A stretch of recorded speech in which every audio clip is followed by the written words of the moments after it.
Good morning po mga kasenyor. Kumusta na po? Ngayon pong umaga ay maglilipat po ako ng gamit. Yung pong maliit kong toolshed ibibiling ko po at yung pinto na nakaharap po dito sa bandang east ilalagay ko po sa north, bandang north naman yung pinto at may itatayo po kasi akong isa pang toolshed na katabi. Pagka po gano'n ang ginawa ko ay maharangan yung harapan ng maliit na toolshed, kaya ibibiling ko po muna. Pero bago ko po magawa yun ilalabas ko po muna yung mga nakalagay sa loob ng toolshed na yun, ng maliit na toolshed. Sige po mga kasenyor at samahan na lang po ninyo ako uli sa pagbibiling ng toolshed na sinasabi ko. So ayan po mga kasenyor, ito yung sinasabi kong toolshed na ibibiling ko. Medyo inaantay ko po yung anak ko na darating para tulungan ako. Ayan, ialis ko muna itong nakaharang sa pinto na ginagamit ko naman po itong upuan pagka ako'y nagdadamo.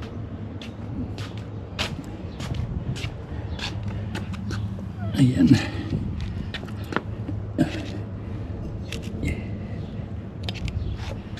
Papakita ko po sa inyo yung loob ng aking toolshed. Ayan po. Hindi naman po kalakihan ito. Medyo lang kaya lang maraming nakalagay. Kailangan kong yan po. Yan ilalabas ko yan. Tsaka itong ibang gamit dito sa loob. Sige mga kasenyor, mag-uumpisa na ako maglabas nitong mga gamit sa loob ng toolshed para mamayang pagdating ng anak ko na lang, ibibiling na lang namin itong toolshed na ito. Pero susubukan ko pa rin ibiling na mag-isa kung makakaya ko mga kasenyor. Sige po, at ako mag-uumpisa na. Ito.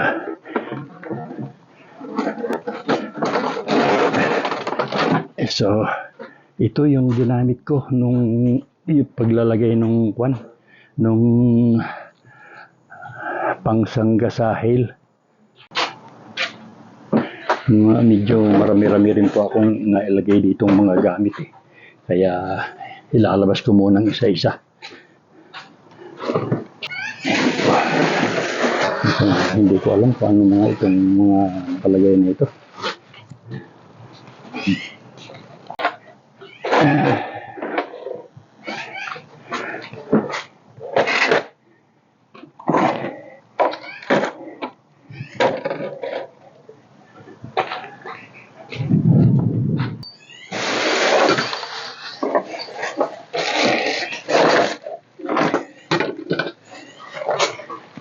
Mga kung ano-anong naipon na gamit mga kasenyor. Ito po ito yung ginamit ng father ko nung nabubuhay pa. Ginamit ito sa ospital. Inuwi ko na po at baka kung sakali ako naman ang gumamit. Ayan, ito po.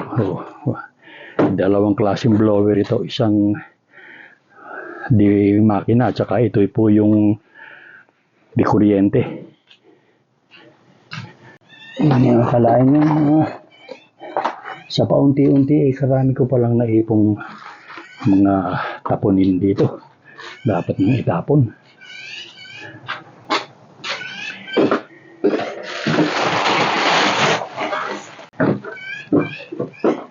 Ayan, ito naman po yung ginamit kong pangsangga rin sa hail nung maliliit pa yung itinanim kong sibuyas at bawang.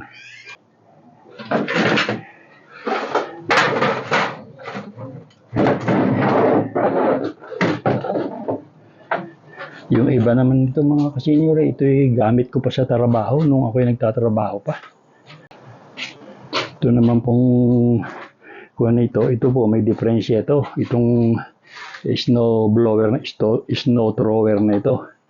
At susubukan ko pong i-fix ngayon para kung sakali at maibenta na para mabawasan yung aking mga kasangkapan na sa kalaunan naman hindi ko na rin ito magagamit at ito nga po at tumatanda na nga kaya bala ko na rin i-dispose itong mga ibang gamit ko.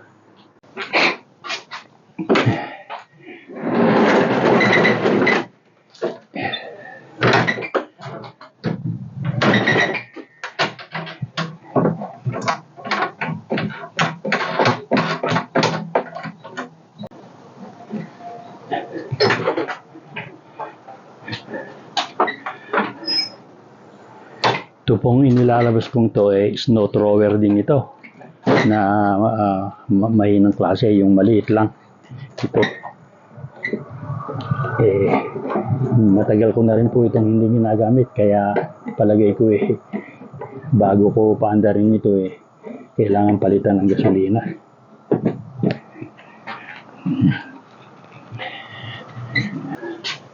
So ayan, ito na po yung aking malaking snow thrower.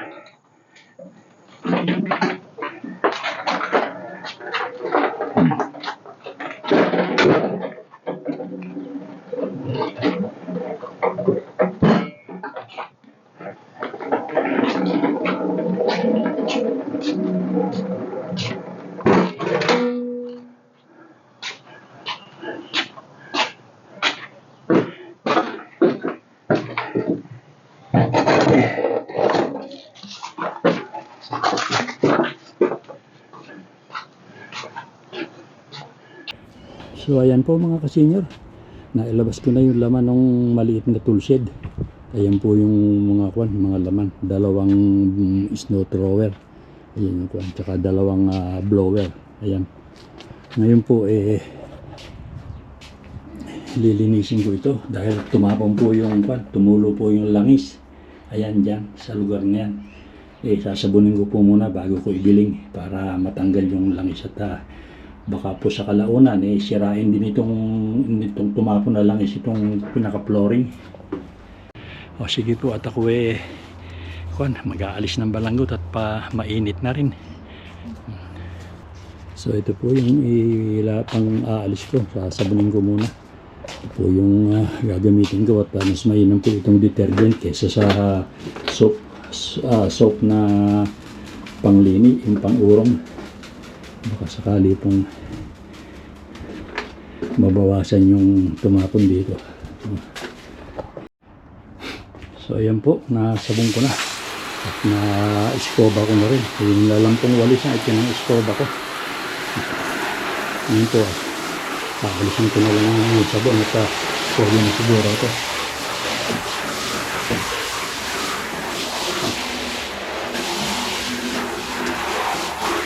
Yan, okay na yan.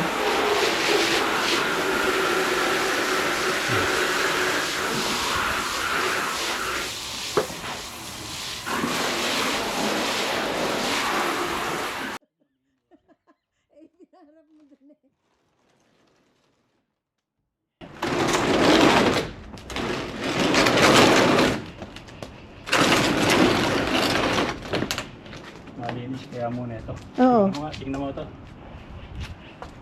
So ayan, lilinisin ko muna yan. Maabugahan muna ng tubig ito mga kasenyor, ma-spray.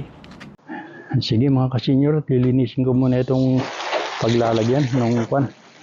Naibilin ko na ng bahagya. Kaya lang maputik itong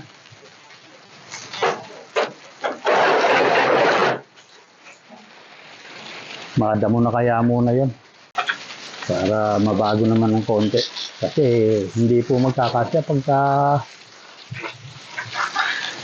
hindi ko binago itong maliit na kwanero na tool shed. Siguro kailangan damuhin ko muna yung mga yun mga kasenyor bago ko ibiling ng tuluyan. So ayan po mga kasenyor, naibiling ko na yung aking maliit na tool shed. Ayan. Dati po dito nakaharap yan sa tagiliran ng bahay. Diyan sa ayan oh. Ngayon po naibilin ko na. Ayan, ito na, nakaharap na sa karsada yan. Dito sa gate namin, ayan. At naibalik ko na rin po yung mga inalis ko kanina. Ayan.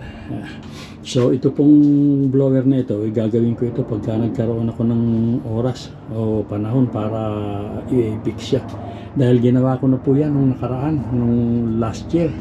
Hindi po maganda ang andar para sa akin dahil nga po yung hindi ko pinalitan yung carburetor. Pagka po nagkaroon ako ng oras, bubuksan ko uli at papalitan ko ng carburetor na bago. O-order na lang po siguro ako nung assembly para sa kanila ikakabit. Sige po mga kasenyor, at maraming salamat po sa pagsama nyo sa akin. Ayan, at ako'y nakatapos na naman ng isang trabaho. Hanggang sa susunod na video na lang po ulit tayo magsama-sama mga kasenyor. Okay po, bye-bye na.